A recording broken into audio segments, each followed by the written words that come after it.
Hey, all you cool cats. Ready for a little fun? That's what I thought. Pop Talk, Scooby-Doo-Wah-Doo-Wah, Pop Talk. The fun never stops, you know. Pop Talk. If you're a nerd or a jock, run, don't just walk.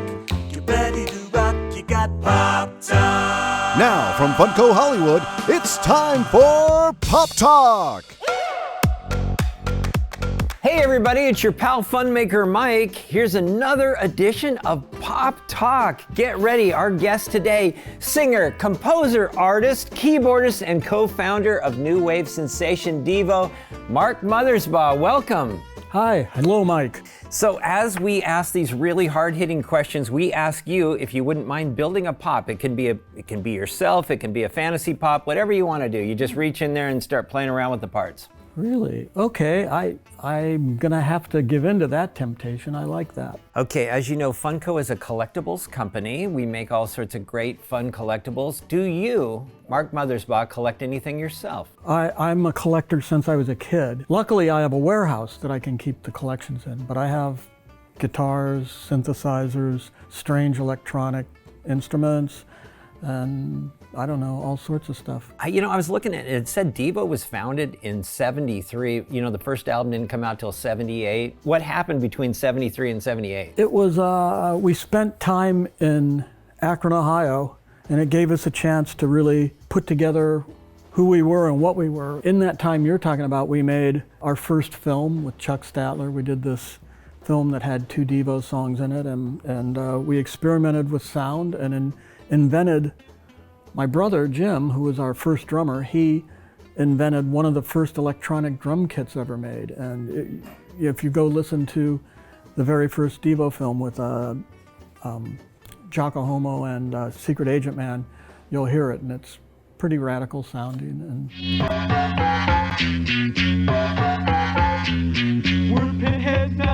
If you can remember, what was the first music you ever bought with your own money? The first 45 I ever bought, and this is somewhere in the very early 60s, it was called Itsy Bitsy Teeny Weeny Yellow Polka Dot Bikini. Yep. I don't know why I bought it.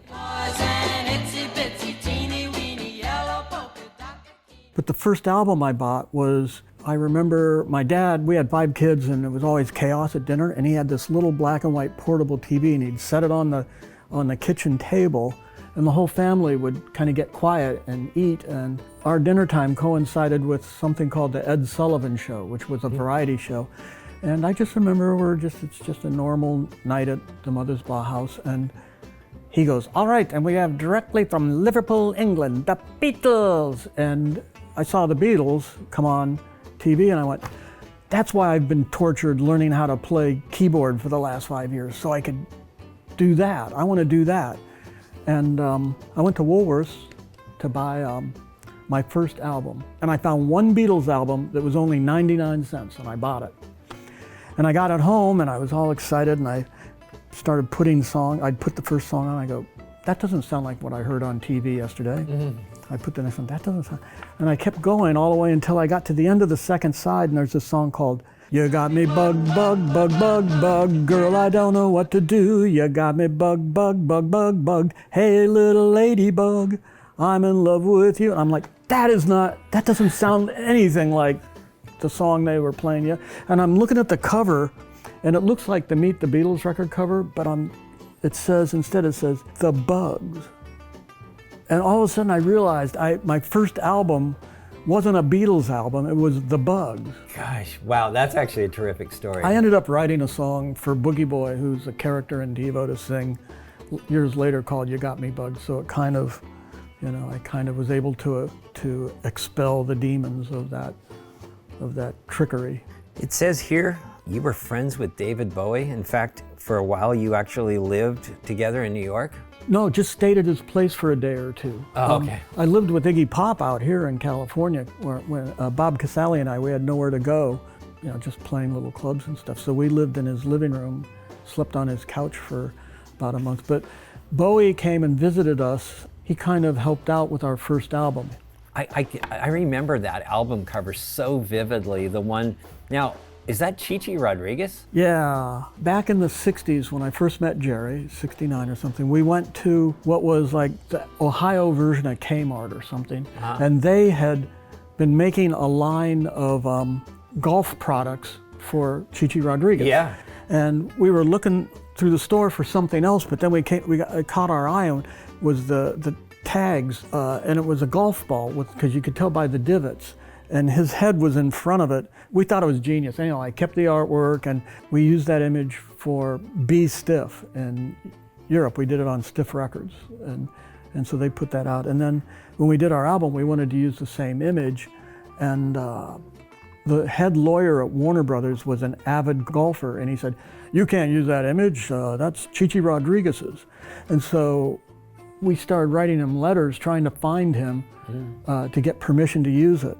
And he'd never responded until he was at some golf course in Florida, and he had just lost some match, and he was reading our letter, and he sent back, he said, "Feel free to use my image." He sent me a follow-up letter to it where he had two other photos, one of him like posing like he's about to, whack a ball down the field, and then another one where he's like going like this, like looking at the lay of the land or something. And he said, "If you ever do a second album, feel free to use one of these images if you'd like." And I thought that was so sweet of him to do that. What was your favorite cartoon growing up as a kid? I liked a lot of different things. I liked all of the stuff that came from like the time period of Betty Boop and those things, and that was a little ahead of Disney, and it was a little rougher and a little scarier. But I remember being fascinated when I started grade school, because there was a show that would be on right as I was going to school, but it was a cartoon where all the characters were flat, 2D, except for their mouth came through. And so you'd see human lips saying the words. They'd be going, "Spinner, we must get over to the swamp immediately." And Spinner go, "Okay, let's go." There was a lot of, I liked all the older stuff for some reason. Dick Tracy. I liked their idea. I liked all the different ideas of shifting reality. Your favorite movie of all time? The first thing that I think of right now is Island of Lost Souls, the original one from 1930 with Bela Lugosi, because I remember watching that movie, and there was a house of pain and a crazy mad scientist who was trying to evolve animals into humans. And they'd get like halfway there, but it didn't quite make it. I don't know, I just really loved that film. And it inspired the first song. Are We Not Men? We Are. Jago Homo, yeah. Are we not men? Are we not men? Wow. Okay, speaking of movies, obviously you've worked with Wes Anderson. Yeah. Now that's really cool to me, because that's like my favorite stuff. I love all of it. Bottle Rocket, Rushmore, Royal Tenenbaums, Life Aquatic. What was that like? It's kind of an interesting mixed bag. Sometimes you meet people that you really respect and you really like working with them. I mean, working with Devo, it was two sets of brothers, so I was used to collaboration, and I always loved that. But then also you meet people that you go, okay, well, one movie's enough. Don't need to work on a second one. And to me, Wes Anderson was and probably is a true artist. And he did things like Devo. He was willing to trade off, his own royalties, parts of his own royalties, so that he could hold artistic control over the film. And I liked that about him. I identified with that, and so I always enjoyed working with him. Wow, I love hearing that kind of stuff. The character design for Chucky Finster in Rugrats was based on you. True or false? I'm pretty sure it's true, because what happened was, it was early on in the days of Nickelodeon, and the people, Arlene Klosky and Gabor Chupo, the first thing they did was they were the original Simpsons animators, and then they got in a big fight with Fox and they left, or something happened. Gabor was an esoteric music collector, and he called me up and said, "Could I use a song that you put out on a label called Tokyo Radical Artists? You did an album called Music for Insomniacs. Can I use one of those songs?"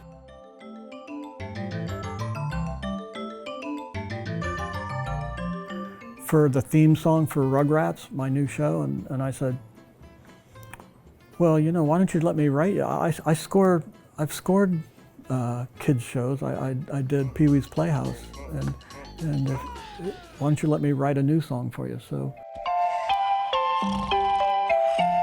I wrote that song, and while they were coming over and we were sitting in the second bedroom in my house, that was my recording studio at the time, they were working on the designs for all the characters, and my hair wasn't gray back then, but it was always kind of like big. I don't know if I can do it right now or not, but it gets kind of big. Yeah. And I've heard rumors from them that have persisted for decades now that what you're saying is indeed correct. Ground control to Major Chucky. Do you read? Repeat, Major Chucky, where are you? You say that your vision impairment strengthened your inner vision. And I know you've got your own line of glasses and everything. Do you want to elaborate on that at all? I was legally blind for 7 years and nobody knew it. I just somehow walked to school and didn't get hit by a car every day. And it was only like 5 blocks, so it was easy to do. But I remember being in school and the teacher would say, okay, Mr. Mothersbaugh, add the numbers up on the blackboard. And I'd go, what's a blackboard? And all the kids would laugh. And then she'd go, all right, smart guy, get over in the corner. And I just think, how do they know the right answer? Somewhere along the line, someone said, you should test his eyes because he's holding things this close when he tries to read. And sure enough, I was extremely myopic and legally blind. And I walked out of a doctor's office. It was awesome because I had these glasses on, and they, at the time, to correct my vision, they needed to make it into an extreme, like fisheye lens, but it was all in focus. And I saw all these things, like in a matter of minutes. I saw things I'd never seen, I'd always heard about, like birds flying in the sky, clouds. I never saw the sun before. I saw smoke coming out of chimneys. I saw a roof. I'd never seen a real roof on a house. I saw the top of a tree that I'd helped my dad plant. I saw my elementary school as we drove by it.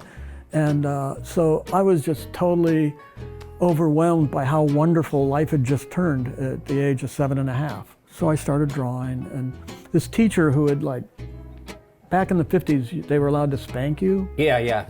They still Things did like that in the that. 60s.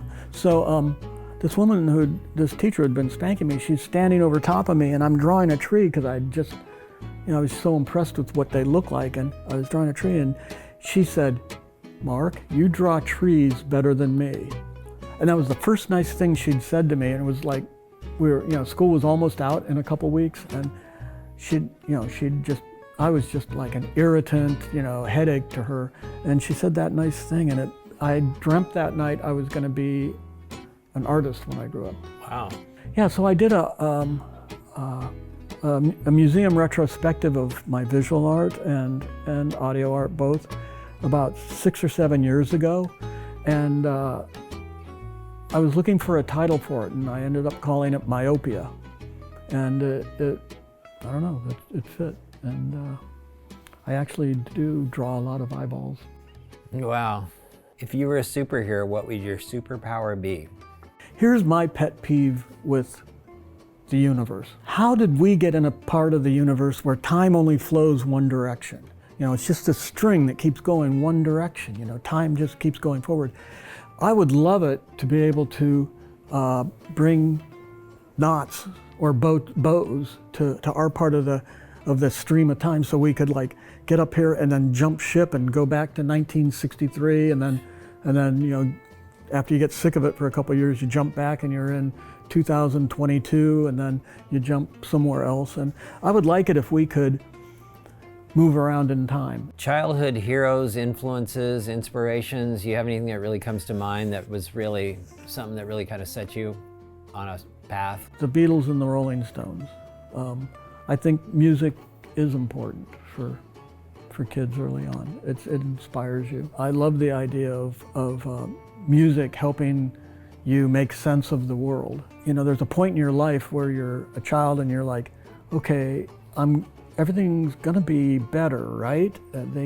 I think it's all gonna get better. And then you get to a point where you go, wait a minute, it's getting crazier. And you need somewhere that you can find solace, and music is really good for that. And so for me, it was, British Invasion. For kids now, I mean, it's like my daughters, I never pushed them towards what they should listen to.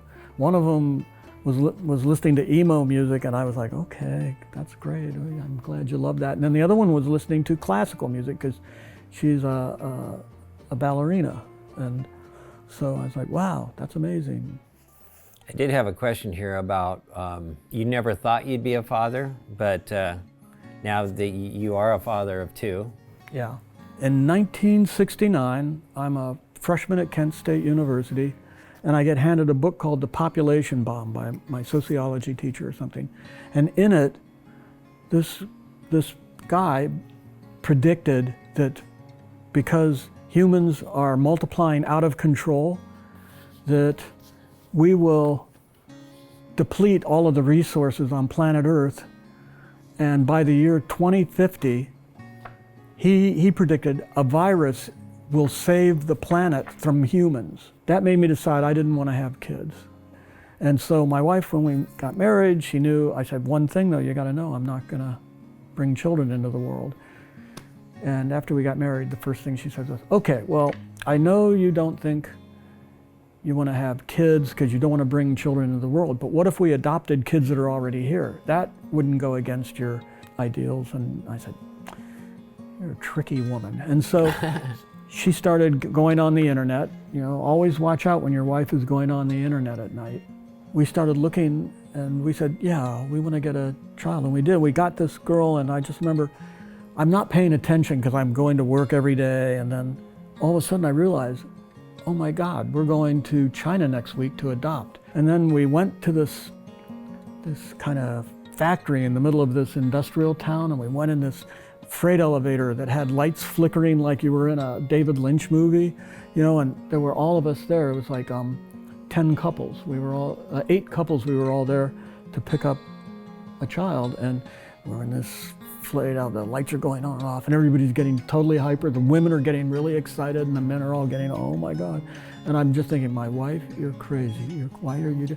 And then the doors opened on the elevator, and we saw these 8 nurses standing there with blue nurse outfits and white bibs, and then they each had a baby in swaddling, and then I look and I go, that's my baby. That's my little girl. I'm a dad. And it was like something happened where this primordial door opened that I had shut, like back in 1969, and made sure I had it sealed shut.